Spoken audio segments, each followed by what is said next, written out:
Right now my anemometer, which is the wind gauge, is reading about 1.5 to 2.5 meters per second. So roughly double that, and that's miles an hour. The most wind we've gotten on this flight is about 5 miles an hour. I enjoy the 405. Maybe around on the weekends it gets a little crowded in the evening, like 4 to 6, but that's my freeway of choice. I've been a Disneyland pass holder for about 15 years, and I've been going to Knott's Berry Farm for probably just about as long. This is my hometown. Growing up, I was like, it's boring, there's nothing to do, blah, blah, blah, but it's January and it's 80 degrees outside right now. This is my little baby Z. She's along her Chihuahua. She's 2.5, and this was her first balloon ride. She really enjoyed it.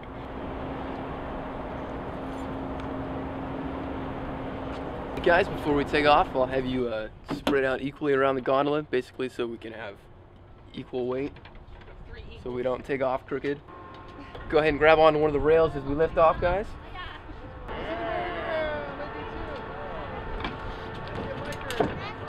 How many flights a day, Jeff? How many flights a day do you do? There's 3 pilots, so we rotate, usually about 15 to maximum 20 each.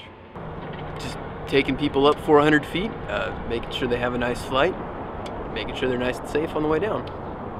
I'm here to visit friends in the Irvine, San Diego, LA area. The balloon is a really fun ride. When the weather's really great, you can see really far out in the distance. You don't want to be on the freeway between 4:30 and 6:30 at night.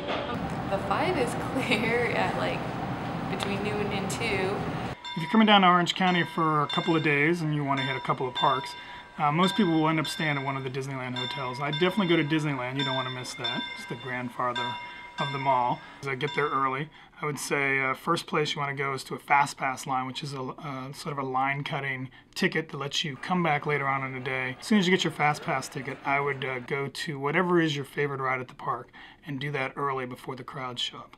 Probably try to get away from the park between the hours of 1 and 5 p.m. when it's hot and crowded. Chill out and then come back to the park later on in the day.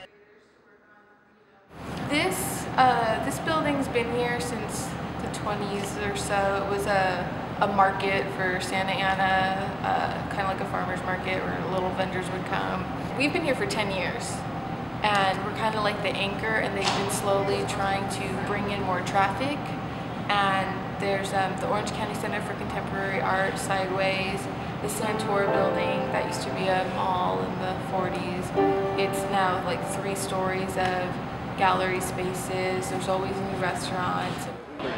So there's South Coast Plaza, which is a really well-known mall. It has all the high-end shops. South Coast Plaza, I don't even go there. It's way overwhelming. I mean, the scope of it is huge. The lab is called the Anti-Mall. It's a little more subversive. Like a mall, but you don't feel like a teenager with nothing to do when you're hanging out there. The whole camp in general, from the restaurants to the stores, there's a great effort to be environmentally conscious. They have funny slogans in the parking lot. For the second day, if you're hitting a theme park, I wouldn't go to Disney's California Adventure in 2011 or 2012. It's completely under construction. I'd go to Knott's Berry Farm for that second day. It's pretty much perfect for everybody. It hits sort of all age groups. It's got great stuff for the little kids. It's got sort of family rides. And it's also got a host of fantastic thrill rides. My 2 favorite thrill rides there are the Silver Bullet Steel Coaster and the Ghost Rider Wooden Coaster. The worst thing there is probably Mrs. Knott's Fried Chicken. It's totally overrated. It's not what it used to be anymore. The only thing I don't like is that the sun comes down too early. That's about it. I love Orange County. My first time here, and I'll be back for sure.